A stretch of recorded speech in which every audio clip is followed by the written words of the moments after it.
Live from Fargo and serving you on TV, online, and on the go. This is Valley News Live at 10. Minnesota health officials are seeing more cases of chickenpox than they have in recent years. The State Department of Health says nearly 400 cases were reported this year, as opposed to the typical 200 to 300. Valley News Team's Rose Itzkovitz joins us in the studio with more. Rose? That's right, Mike and Andrea. The last time these numbers were higher than normal like this was in 2013, when there were 478 cases. The Minnesota Department of Health tells me the number comes from both isolated incidents and outbreaks throughout the state, particularly near the Twin Cities. But as far as our area goes, I'm told only 2 cases within Clay County were confirmed this year. So I asked whether we might anticipate a rise in chickenpox numbers within the FM area.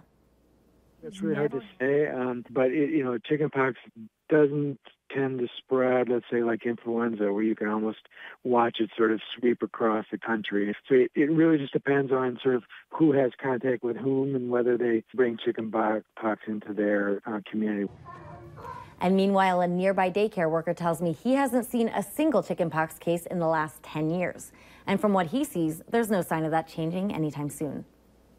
I belong to a group of directors here in Fargo-Moorhead, and a lot of times we'll get emails and those kind of things if something is going around, and I haven't heard anything from anyone. So Sprecher adds that chickenpox is one of the things he and staffers keep a close eye on for children. And if they even see scabs, they have precautionary measures in place. Reporting live in the studio, Rose Itzkovitz, Valley News Live. Back to you, Mike. The Minnesota Department of Health says it's seeing a large number of chickenpox cases in charter and private schools, which tend to have a high percentage of unvaccinated children. Some UND students were evacuated from their dorm room after an overloaded dryer caused a fire. It was reported around 6:30 this evening that flames were coming from a dryer in the laundry room at West Hall on the UND campus. The building was being evacuated when crews arrived. The fire damage was confined to several dryer units, and smoke damage was mostly confined to the first floor. Residents were allowed to go back to their dorm rooms after about an hour. There were no injuries reported. Winter's challenges come in a variety of ways. Today it was the ice. We'll have more on that in a minute. But first, let's find out about tomorrow's weather from Hutch. Well, it looks like we'll have some winds, but not nearly as gusty as they were this morning, hitting 63 miles per hour at Hector International. A few areas of light snow, and our chances of that could continue into the evening hours between Grand Forks and Fargo, the few showing up on the radar. Also in the southeastern quadrant of North Dakota into northeast South Dakota, where winter weather advisory has been extended. Teens across much of northwest Minnesota up warm. It's into the 20s for eastern North Dakota. As we go through the overnight, temperatures will be fairly steady. Wind light with snow showers developing out to the west. So our western counties will have the best chance of a few morning flakes. But by and large, things will be very quiet as you're at the bus stop in the morning. Still slippery out there, though, so allow that extra time, particularly on sidewalks and side streets. All right, thanks. Speaking of those icy conditions, there were no walk in the park and led to some unfortunate events. No matter if you were on the road or maybe just trying to walk to your car, many of us had their difficulties on the slippery streets. Reporter Ashley Holcomb has the story. When I stepped from the sidewalk to the street, I wiped out. Whether you're a pedestrian or a car, navigating the icy roads can be a struggle.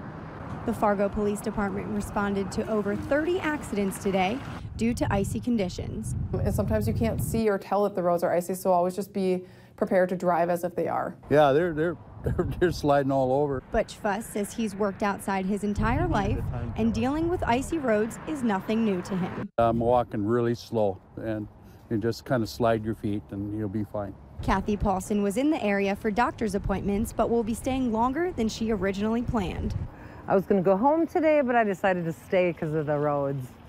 Rather be safe than sorry. Those who don't have the luxury of staying put should remember to slow down and drive defensively. In Fargo, Ashley Holcomb, Valley News Live. Now, if you want to stay up on road conditions, North Dakota and Minnesota both offer to have online travel maps available for drivers. We've attached links on our website. Click on this story on valleynewslive.com. The Federal Communications Commission will vote tomorrow on a plan that would repeal net neutrality. That's an Obama-led protection of internet access.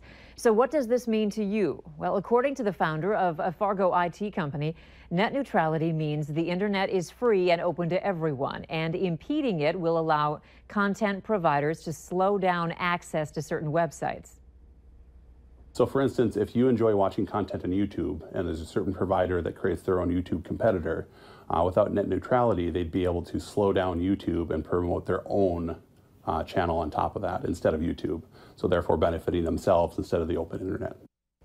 The FCC's chairman proposed the plan, calling it more business friendly, while Christie says the internet community believes it will shut down small businesses.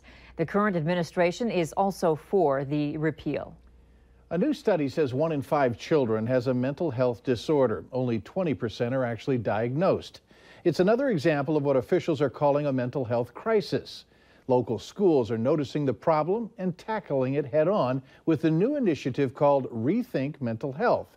It's about really understanding what the students are going through. This is to look deeper and understand what's the reasoning behind, or what happened to this child, or what happened to this adult that had them make this decision. Those involved say they know it will take some time, but in the end, they're hoping this will positively impact students and give them the motivation to succeed. Carson Wentz says the comeback officially begins now. After posting about his successful ACL surgery today on Twitter, the Philadelphia Eagles quarterback was hurt in the win over the Los Angeles Rams last Sunday. Wentz has sent out various tweets and videos on both Twitter and Instagram, thanking the outpouring of support after the injury. Meanwhile, Wentz's Eagles continue to challenge the Minnesota Vikings for the top spot in the NFC. Can't wait for him to get back. Yeah. Instead of throwing away unserved food, one restaurant chain is making sure those who are hungry have a hot meal. That's later on Valley News Live at 10. But first, apparently living near a gym helps you stay trim.